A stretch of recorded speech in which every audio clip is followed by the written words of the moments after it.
You stand alone in the pitch-black, prehistoric night. The temperature is dropping rapidly.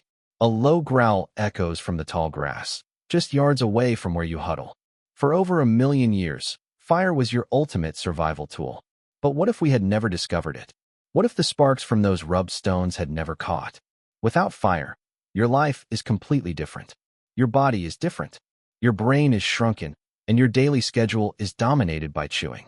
Today, we take cooking for granted. But anthropologists believe cooking was the single most important event in human evolution. Without fire, there is no cooking.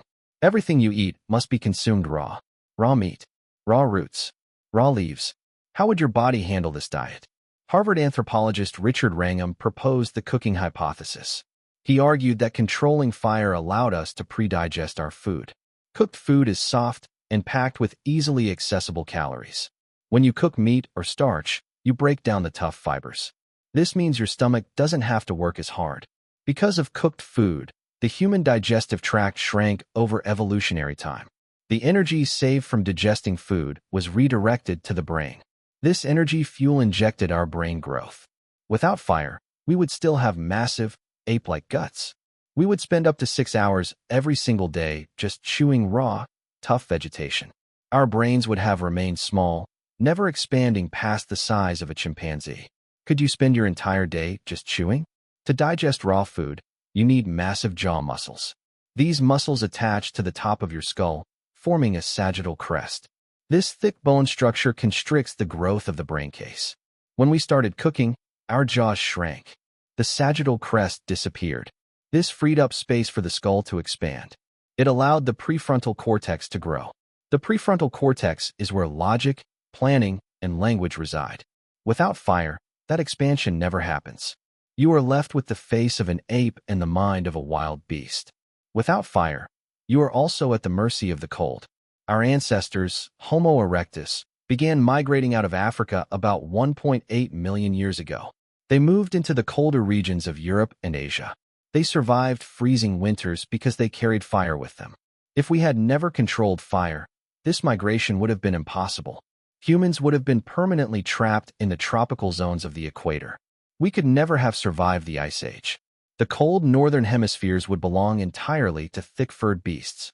Europe, Northern Asia, and North America would be completely empty of humans. We would be a minor tropical ape species. Is it strange to think that your entire ancestry depends on a single flame? Without migration, we never adapt to new environments. We never develop the biological diversity that defines modern humanity. There are no Neanderthals in Europe and no Denisovans in Asia. Because without fire, no hominid could survive the freezing winters. The entire human story remains confined to a narrow strip of land in East Africa. The planet belongs to the woolly mammoths and the cave lions. We are just a quiet, fragile species huddled in the trees. And then, there is the problem of sleep. As we discussed before, early hominids slept in trees to avoid predators. But tree nests do not allow for deep, restorative sleep. With the discovery of fire, we moved to the ground. A campfire created a perimeter of safety that kept predators away. Without fire, you cannot sleep on the ground. It is too dangerous. A pack of hyenas or a lone leopard would easily ambush you in the dark. So, you must climb back into the branches every single night. Your sleep is light, constantly interrupted by the fear of falling. Because you lack deep REM sleep, your cognitive abilities never develop. Your memory is poor, and your emotional regulation is unstable. The lack of safe ground sleep keeps us primitive. Deep sleep is where the brain consolidates memory. It is where the brain cleans out metabolic waste. Without it, cognitive decline is rapid and permanent. Sleeping in trees means your muscles must remain partially tense to keep you balanced. You can never experience the complete muscle paralysis of deep REM sleep. Your dreams are short and chaotic. Your ability to learn new skills is severely limited. You wake up exhausted, day after day, year after year. Social life would also collapse. Anthropologist Polly Wiessner studied how fireside talk built human culture.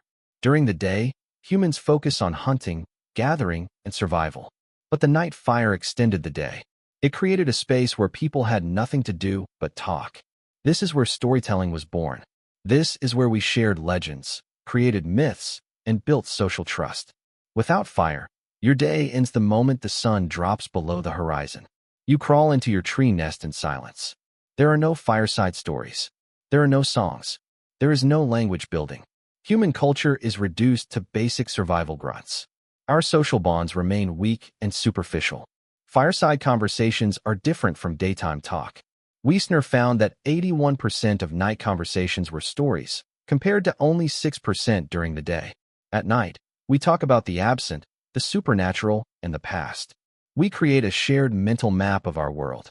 Without the campfire, the darkness is a wall. It isolates you from your fellow tribe members. You do not build the complex language needed to coordinate hunts. You do not build the trust needed to share food. Your society remains small and fragmented. The landscape of the earth would look entirely different today. There would be no cities, no roads, and no factories. Metalworking requires fire. Glassmaking requires fire. Every single technological leap, from the Bronze Age to the silicon chip, requires thermal energy. Without that first spark, the Industrial Revolution never happens. The digital age is a distant, impossible dream. The earth remains a wild, untamed wilderness. And you are not reading this. You are huddled in the branches of an acacia tree, shivering in the dark, waiting for the sun to rise. Next time you turn on a light or cook a meal, look at the flame. It is the anchor of our humanity. Without it, we are just another animal in the dark. Look around your modern home. Every object you see has been touched by fire. The bricks of your walls were baked in a kiln.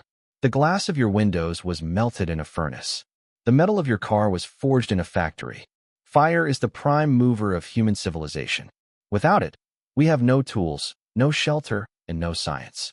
We are left with nothing but stone and bone. We are naked in a cold, hostile world. So, when we look at the history of humanity, fire is not just a tool. It is the line that separates us from the rest of the animal kingdom. It is the spark that lit our consciousness. Without it, the human spark would have quietly gone out in the savannah. We would be a footnote in the geological record. A strange, small-brained ape that couldn't survive the cold. But we did find fire. We tamed it. We carried it across the world. And it carried us to the stars. Remember the flame. It is who you are.